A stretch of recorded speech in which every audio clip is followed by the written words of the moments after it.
Most people vacillate between fear and doubt. Okay, man, can I do it? Man, but I don't have a white cowboy hat, or I'm not this, or I don't have the skills John Kitchen reads. He reads a book every day. I don't have that kind of tenacity. Whatever. They make excuses and they go from fear to doubt, fear to doubt. Now, when you're in fear and doubt, you will never, even scripture says, let that person that's in doubt not believe that they will ever receive anything, because you're double-minded. Because here's the thing, and scripture's are quantum physics books. So when you look at quantum physics, the way quantum physics works is that we are electrical beings. Okay, we have 4 bodies. We have a spirit body, mental body, physical body, and an emotional body. When you look at the human body, we have a spinal system, okay, that's connected to all the organs, and it's your central nervous system. We are electrical beings. We are made of energy. So the way it works is when you believe, okay, and in scripture the word for belief is pistio, which means to fully rely in. Okay, that's what the word means, to fully rely in. Now, in the English, oh yeah, I believe that. No. See, in the reality of the root word of the belief is if you're not taking action, then you don't believe. Okay, so, Chris Anderson, he took action. Richard Anderson, he took action. So he believed, he showed, because believe is an action word. So in scripture, if I say the word pistio, which is the original Greek word for belief, I say, do you believe in this chair? What you would do is you would walk over and you would sit down in the chair, and that would prove that you believed.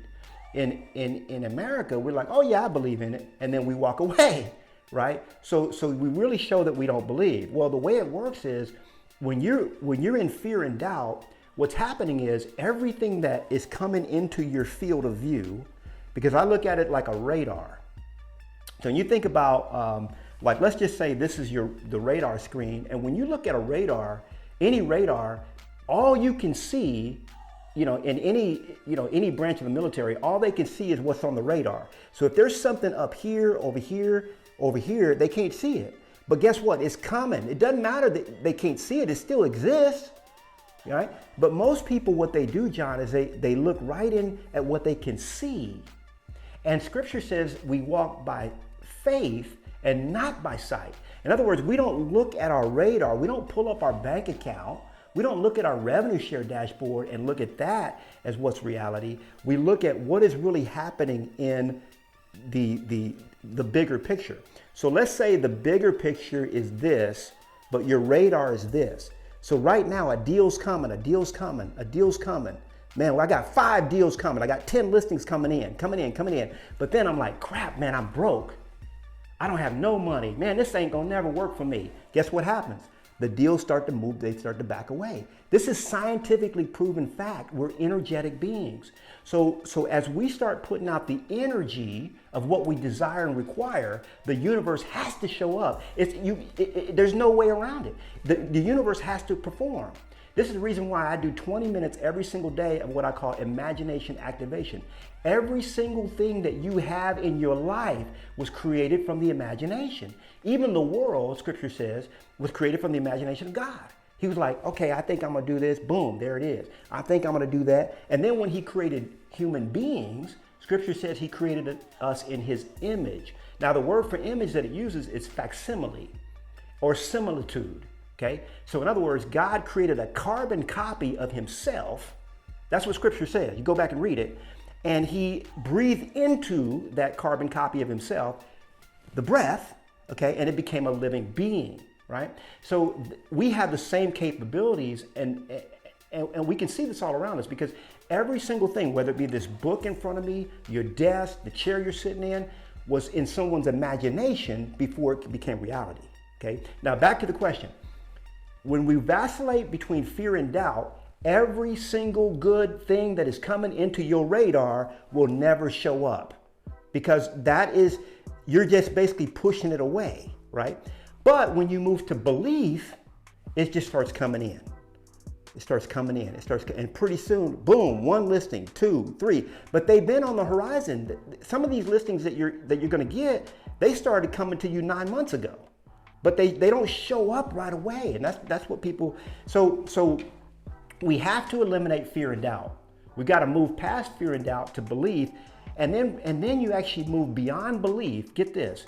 You move beyond belief to knowing. Because see, John, you don't have to believe, oh man, I believe I'm a real good coach. Like before, you're like, man, I'm not sure if I have what it takes to, I'm just John Kitchens. Do I really have what it takes to coach these big $100 million producers and stuff? I haven't really done that kind of production. And I mean, I would always coach people. I was doing 100 deals a year. I coach people that are doing 300-400 deals a year, okay? And so you go from fear and doubt to belief, okay? That's the first step. Then you go beyond belief, okay, to knowing. Now you're just like, man, I'm John Kitchens, fool. What's up? I know. You don't even have to believe because you just know. That's just what it is. But then you go beyond knowing to being. Being. That's the highest state. Okay, that's the highest state. So now I just be. I'm Knolly Williams. You know, I know I'm going to be making $10 million a year minimum. Okay, that's not where it's going to end.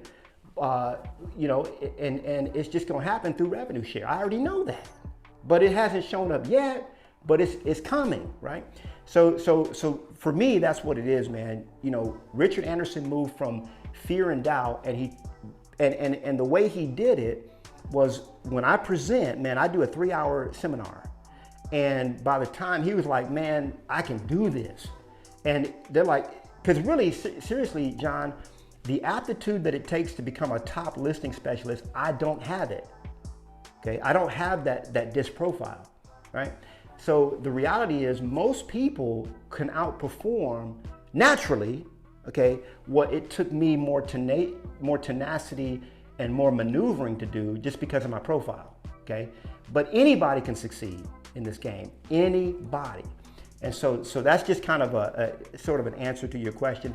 They've got to move from fear and doubt, man. They got to move from fear and doubt. And a lot of times it just really comes from, it's an internal thing. Like you either see somebody else that did it and you say, I know I can do that, or you understand your destiny, or you really start reading books like the Power of Your Subconscious Mind. That's a real big one for people to read, by Dr. Joseph Murphy, The Power of Your Subconscious Mind, so that you understand how your subconscious and conscious mind works, and you start to use that to your advantage.